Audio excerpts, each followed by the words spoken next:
Morning everyone, welcome back to my new blog. আশা করছি সকলে খুব ভালো আছো, সুস্থ আছো। আজকে অনেক দিন বাদে একটা সুস্থ স্বাভাবিক ব্লগ শেয়ার করতে পারছি। গাল ফোলা পুরো কমে গেছে, কিন্তু সকালবেলা কি হয়েছে জানি না, এই জায়গাটা একটু ব্যথা করছে, মানে এই জায়গাটা টান লাগলো নাকি আমার ভয় লাগছে, মানে একটা ভয় বসে গেছে মনের মধ্যে, এত বাজে অবস্থা হয়েছিল। এই বেরিয়ে থাকলে এটাই একটা ইচ্ছে করে যে ছাদে এসে খোলা বাতাসে খোলা আকাশে ব্লগটা শুরু করি। আর এত সুন্দর ফুল ফুটেছে না, তো এখানের মানে ব্যাকগ্রাউন্ডটাও ভালো লাগে, এখানে এসে ব্লগটা শুরু করতে খুব ভালো লাগে। তো চলো ব্লগটা এখন থেকে শুরু করছি। আশা করছি আজকে ব্লগটা তোমাদের খুব খুব ভালো লাগবে, তো স্কিপ না করে শেষ পর্যন্ত দেখতে থাকো। আজকে আমরা শিব পুজোর আগের দিন থেকে নিরামিষ খাচ্ছে মা আর কি, আর আমি খাচ্ছি শিব পুজোর দিন থেকে। আর শিব পুজোর দিনও তো আমার ওরকম হলো, তো ওরকমভাবে নাকি নিরামিষটাই খেতে হয়, তো পেঁয়াজ রসুন মাছ মাংস কোনো কিচ্ছু খাইনি আজকে এত দিন বাদে। প্রায় বৃহস্পতি আজকে হচ্ছে গিয়ে ব্লগটা করছি আমি আজকে শুক্রবার, মানে 8-9 দিন বাদে আজকে মানে পেঁয়াজ রসুনের ছোঁয়া কোনো কিছু খাবো, মানে এতদিন পরে কোনো কিছু খাবো আজকে আর কি। চিকেন আনা হয়েছে, তো আমি রান্নাবান্না করব। তো সকালবেলা উঠে চাটা খাওয়া হয়ে গেছে, বিছানা তোলা ওগুলো সব হয়ে গেছে। এখন আমি সব রান্নাবান্নার আয়োজন করব, করে স্নান করে তারপরে রান্নাবান্না বসাবো। তো চলো ব্লগটা দেখতে থাকো, আজকের ব্লগটা তোমাদের ভীষণ ভালো লাগবে। আর তো এখন নিচে যাবো, আমি ব্লগটা শুরু করার জন্য উপরে আসলাম, আমি এছাড়া কোনো কাজ নেই। এখন নিচে যাব, গিয়ে রান্নাবান্নার খানিকটা আয়োজন করে তারপরে স্নান করে রান্না বসাবো। তো চলো একবারে স্নান সেরে একবারে দেখা থেকে নেমে এসে তাড়াতাড়ি করে এদিকে মানে রান্নার আয়োজনটা শুরু করে দিলাম। আয়োজন বলতে কি, কেটে কুটে সব রেডি করে নিই। আর বললামই তোমাদেরকে আজকে বহুদিন বাদে আমিষ রান্না হবে, আজকে চিকেন রান্না করব, তো তার জন্য একবারে সব কেটে রেডি করে নিচ্ছি। আর আমার রসুনটা ছুলতে না অনেক সময় লাগে, তাই রসুন ছোলাটাই সব থেকে বেশি ডিফিকাল্ট, তাই ওটাই ছুলে একবারে রেডি করে দিচ্ছি। স্নান করে এসে ঝটপট করে রান্না বসিয়ে চলে আসছি। এসে দেখো এদিকে কড়াই বসিয়ে দিয়েছি, আর এদিকে চিকেনের সব কিছু তো রেডি করে রেখে গিয়েছিলাম।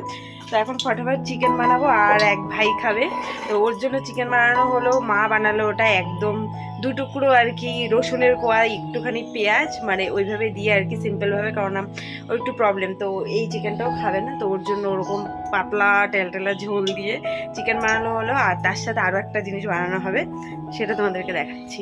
তার সাথে বানানো হবে এঁচোড়, আমাদের বাড়িতে কাঁঠাল, যেটাকে আমরা কাঁঠালই বলি, এঁচোড় বলি না। তো এই যে আজকে যেটা মানে চিকেনের থেকেও বেশি টেস্টি লাগে সত্যি বলতে, তো মা এদিকে এটা কাটছে। চিকেন বানাতে বানাতে মা এটা কেটে নিবে, তারপরে এটাও আজকে বানানো হবে। মা আর বাবা খাবে হাড্ডি ছাড়া মাংস, আর আমরা দুটোই খাবো, হাড়ালাও মাংস খাবো, হাড় ছাড়াও খাবো, ছালাও বলতে নিয়েছিলাম। তো এখন ফটাফট রান্নাবান্না সারি, কেননা বেলা এখন 1টা বেজে গেছে। তাড়াতাড়ি করে রান্না করবো, আজকে সিম্পল রান্নাই, কিন্তু তবুও মানে কাঁঠাল রান্না করতে অনেকটা সময় লাগে। আর এদিকে চিকেনের জন্য তেল বসিয়ে দিয়েছি, এখন ফটাফট রান্নাবান্না সেরে কথা হচ্ছে একবারে।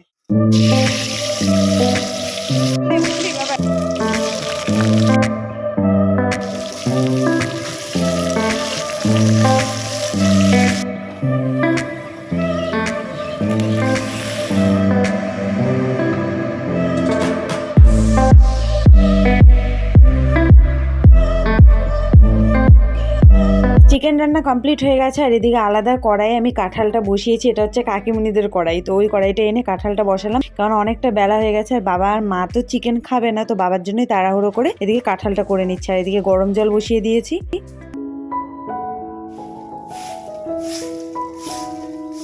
আজকে আর খাওয়ার সময় ভিডিও করা হয়নি, ওই আমাদের খাওয়া দাওয়ার সময় এত তাড়াহুড়ো থাকে, তারপরে তোমাদের দাদাভাই আসবে নাকি এরকম অপেক্ষা করতে করতে কোন সময় যে মানে খেয়ে ফেলি, ভিডিও করতে সত্যি বলতে মনেই থাকে না। আর এখন ডেইলি ব্লগটাও করছি না, তো তাই অভ্যাসটা অনেকটা নষ্ট হয়ে গেছে। আর কেমন হয়েছে তোমাদেরকে কাঁঠালের তরকারিটা, তার জন্য সেটা বলা হলো না। সত্যি বলতে কাঁঠালের তরকারি না আমি সেরকম টেস্টি রান্না করতে পারিনি, এই নিয়ে আমি মনে হয় 2 থেকে 3 বার রান্না করলাম, আমার হাতে সেরকম একটা আহামরি টেস্টি হয় না। একবার চিংড়ি মাছ দিয়ে করেছিলাম, ওটা তাও মোটামুটি টেস্টি হয়েছিল। তো কাঁঠালের তরকারিটা মোটামুটি হয়েছে, কিন্তু হ্যাঁ চিকেনটা প্রতিদিনের মতো ভালোই হয়েছিল। এদিকে খাওয়া দাওয়া করে চলে আসলাম ছাদটা ঝাড়ি দিতে, ছাদটা ভীষণ নোংরা হয়ে 2 দিন থেকে দেখছি পাতা পড়ে একদম ভর্তি হয়ে আছে। ফাইনালি কতক্ষণ বাদে পুরো ছাদ একদম ঝেড়ে পরিষ্কার করে ফেললাম, দেখো কি চকচকা, কি সুন্দর লাগছে। আর ওই দিকে দেখো কত বড় বড় ফুল ফুটে আছে। যখন আসলাম না ছাদটা এত নোংরা হয়েছে, কালকেই ভেবেছিলাম যে ছাদটা আমি ঝাড় দিব, এত নোংরা হয়ে আছে। তো কালকে তারপরে আকাশটা খুব খারাপ করেছিল, বৃষ্টি টিষ্টি হলো, তারপরে আর ছাদে উঠিনি না, তো সবাই প্রচণ্ড ক্যাচকেচ করবে যে ছাদে বৃষ্টির মধ্যে উঠলে স্লিপ করবে। আর আমাদের ছাদের সাইডে তো মানে ওয়াল বাউন্ডারি দেওয়া নেই না, তো যার জন্য একটু ভয় লাগে আর কি। আমার যদিও ভয় লাগে না, কিন্তু তার জন্য আর কালকে ঝাড় দেওয়া হয়নি। তো ভাবলাম আজকে খাওয়া দাওয়া করে উঠে পড়ছি একদম ঝাড় দিতে। খাওয়া দাওয়া করে টুকটাক কিছু কাজ ছিল, ওগুলো সেরে একবারে ঝাড় দিয়ে নিলাম। কি পরিষ্কার চকচকা, মানে আগে তোমাদেরকে দেখানো হতো, আফটার অ্যান্ড বিফোর লুকটা নিতে হতো যে আগে কি বাজে অবস্থা ছিল ঝাড়টা, আর এখন দেখো কি সুন্দর চকচকা। মানে আমাদের না একদিন একটু হাওয়া টাওয়া হলে, এই মনে করো আজকে এত সুন্দর পরিষ্কার করে ঝাড়লাম, কালকে হয়তো আবার পুরো নোংরা হয়ে যাবে। আমাদের ছাদটা খুব মানে পাতা পড়ে, ওইদিকে দেখো অনেক গাছ না, পিছনটা তবে ভালো লাগে, বাগান ঠাগান ছাদের পেছনে থাকলে খুব ভালো লাগে, আর যার জন্য খুব নোংরা হয়। তোমাদেরকে ফুলগুলো দেখাচ্ছি, আমাদের গাছের সব থেকে বড় সাইজের ফুলটা তোমাদের দেখাচ্ছি। আমি মানে 2-3 দিন থেকে পুজো দিচ্ছি কন্টিনিউ, আর এখান থেকে ফুল ছিঁড়ে ছিঁড়ে পুজো দিচ্ছি। আর সব থেকে আমাদের গাছের বড় ফুল দেখো, ভার ধরে রাখতে পারছে না, আর এত বড় সাইজের, কত বড় একটা ফুল ফুটছে, পারতেছে না ভার রাখতে, এত বড়।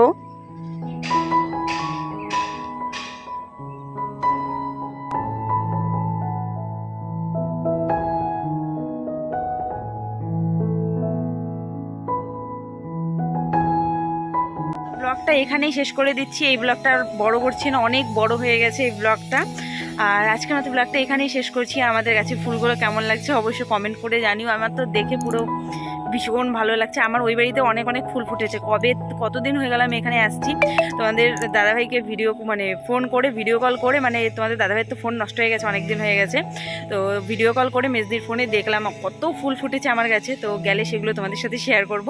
তো চলো আজকের মতো এই ব্লগটা এখানেই শেষ করছি। আজকে আর রাত করে ব্লগ অত বড় করছি। তো ভিডিওটা ভালো লাগলে লাইক কমেন্ট শেয়ার করো। দেখা হচ্ছে নেক্সট ভিডিওতে, ততক্ষণ খুব খুব ভালো থেকো আর সুস্থ থেকো। Tata bye.